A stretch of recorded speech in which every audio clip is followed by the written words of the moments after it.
क्या फ़लस्तीनियों पर जुल्म ढाने वाले इंसान कहलाने के हकदार हैं? वज़ीर आज़म शहबाज शरीफ का अक़वाम आलम से सवाल। कहा, गज़ा में बच्चों के खून का ज़िम्मेदार सिर्फ इसराइल नहीं, इस पर खामोश रहने वाले भी हैं। फ़लस्तीन को फौरी तौर पर अक़वाम मुत्तहिदा का रुकन तस्लीम किया जाए। अल-कुद्स को आज़ाद फ़लस्तीनी रियासत का दारुल-हुकूमत होना चाहिए। वज़ीर आज़म शहबाज शरीफ ने अक़वाम मुत्तहिदा की जनरल असम्बली की सालाना इजलास से खिताब में कहा, गज़ा में मासूम बच्चे दफन हो रहे हैं और दुनिया खामोश तमाशाई बनी हुई है। गज़ा में जारहियत की सिर्फ मज़म्मत काफ़ी नहीं, बड़े मुल्कों को हरकत में आएँ और खून रेसी बंद कराएँ। पाकिस्तानियों के दिल फ़लस्तीनियों के साथ धड़कते हैं। फ़लस्तीन की सिफारती और इखलाकी मदद जारी रखेंगे। इसराइली वज़ीर आज़म खिताब करने आए तो हाल में मौजूद पाकिस्तानी, तुर्की और फ़लस्तीनी समेत कई ममालिक के वफूद का वॉकआउट।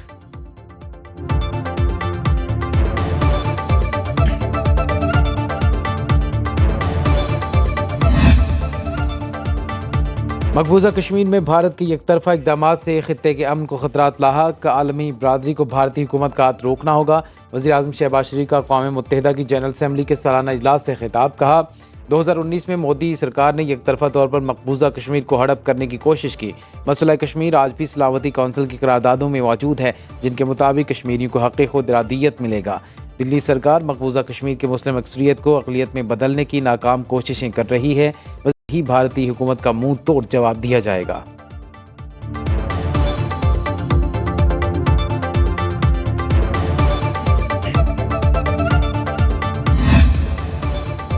वज़ीर आज़म शहबाज शरीफ का अफ़गान हुकूमत पर दहशतगर्द ग्रुपों के खिलाफ कार्रवाई पर जोर। कहा, कलअदम TTP, BLA और मजीद ब्रिगेड के दहशतगर्द अफ़गान सरज़मीन पर पनाह लिए हुए हैं। अफ़गान पूरी हुकूमत से तवक्को है कि वो सरहद पार दहशतगर्दी की कार्रवाई में मुलव्वस ग्रुपों के खिलाफ कार्रवाई करे।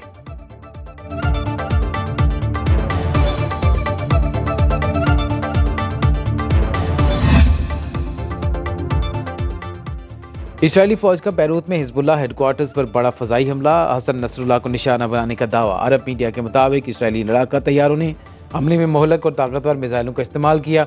6 इमारतें मुकम्मल तबाह, मलबे से 2 लाशों को निकाल लिया गया। सर्च एंड रेस्क्यू ऑपरेशन जारी। इसराइली फ़ौज के तर्जुमान का कहना है कि बमबारी एंड रेस्क्यू ऑपरेशन जारी। इसराइली फ़ौज के तर्जुमान का कहना है कि असल हदफ हिजबुल्लाह सरबराह हसन नसरुल्लाह इमारत में मौजूद थे। ईरानी खबर एजेंसी के मुताबिक हमले में हसन नसरुल्लाह महफूज रहे। हिजबुल्लाह का इस हवाले से ताहाल कोई बयान नहीं आया। हमला जनरल असम्बली में इसराइली वज़ीर आज़म नेतन्याहू के खिताब के फ़ौरन बाद किया गया। नेतन्याहू ने खिताब में दावा किया, लेबनान के हर हिस्से तक वो हमला कर सकते हैं।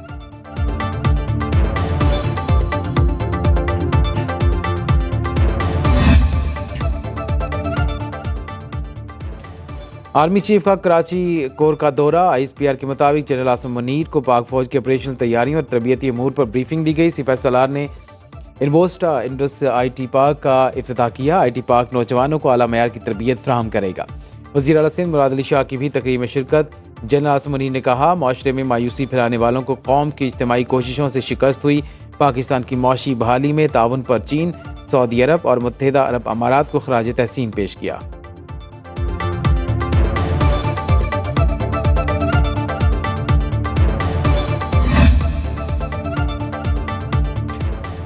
पाकिस्तान को IMF कर्ज की पहली किस्त मौसूल। स्टेट बैंक ने 1 अरब 2 करोड़ 69 लाख डॉलर्स मौसूल होने की तस्दीक कर दी। IMF एग्जीक्यूटिव बोर्ड ने गुज़श्ता रोज़ पाकिस्तान के लिए 7 अरब डॉलर कर्ज प्रोग्राम की मंजूरी दी।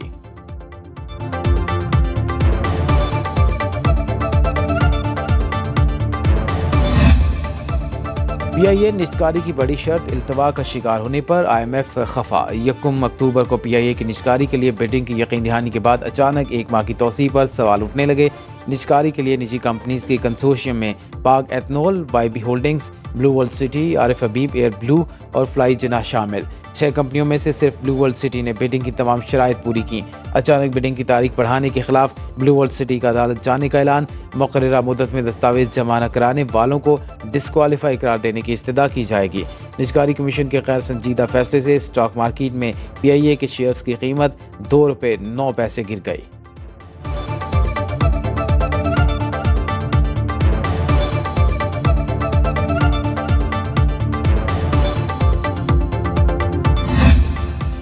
नाअहली या माफिया को खुश करने की कोशिश। PIA की निजकारी में ताखीर। निजकारी कमीशन ने IMF डील खतरे में डाल दी। आलमी मालियाती इदारे को अगस्त तक निजकारी मुकम्मल कराने की यकीन दहानी कराई गई, लेकिन नाकामी पर निजकारी कमीशन बोर्ड का 20 सितंबर को इजलास तलब करके 1 अक्टूबर की नई तारीख दे दी। IMF डील मंजूर होते ही निजकारी कमीशन ने बिडिंग की तारीख के लिए मजीद 1 माह की तौसीह कर दी। डील चाहिए तो पहले PIA की निजकारी करो, IMF का वाज़ेह पैगाम।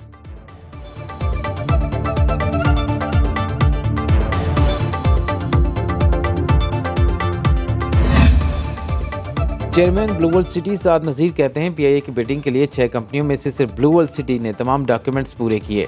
बार बार इजाज़त मांगने के बावजूद निजकारी कमीशन ने बिडिंग के लिए पेश की रकम जमा कराने से रोका। दस्तावेज जमा कराने की तारीख और मुकर्ररा वक्त गुजरने के बाद अचानक तारीख में तौसीह की गई, जिस पर अदालत जाएंगे। CEO blue world aviation major retired Meesam Raza ने कहा, PIA निजकारी का अमल 29 अप्रैल से शुरू हुआ। ब्लू वर्ल्ड सिटी वाहिद कंपनी है जिसने मुकर्ररा वक्त में तमाम कवायद जमा कराए।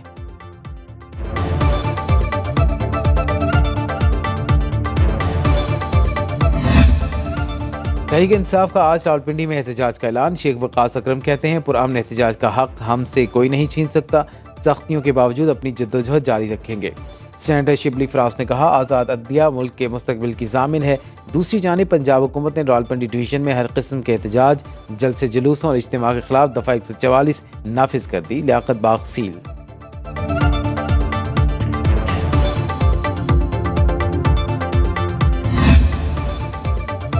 पीपल्स पार्टी के वफ्द की मौलाना फजल रहमान की रहायशगाह आमद। शहरी रहमान, नवीद कमर, मुर्तज़ा वहाब पर मुश्तमिल वफ्द की सरबराह JUI से मुल्क की मजमूई सियासी सूरत हाल पर तबादला ख्याल। PP वफ्द ने मौलाना को मुजव्वज़ा आईनी पैकेज के मुसवदे पर एतमाद में लिया।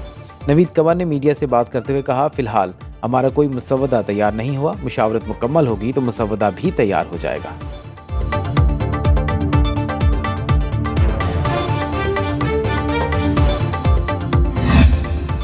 आर्टिकल 63A नजरसानी अपीलों की समाअत 30 सितंबर के लिए मुकर्रर। कॉज लिस्ट जारी। चीफ जस्टिस काजी फायज ईसा की सरबराही में 5 रुकनी लार्जर बेंच समाअत करेगा। Justice Munib Akhtar, justice Aminuddin Khan, justice Jamal Khan Mandokhail और जस्टिस मसर आलम मियां खेल बेंच का हिस्सा।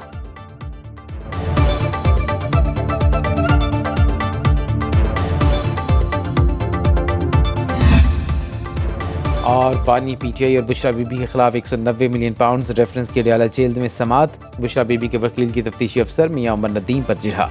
एहतसाब अदालत के जज नासिर जावेद राना ने समाअत की। केस की मजीद सुनवाई आज होगी।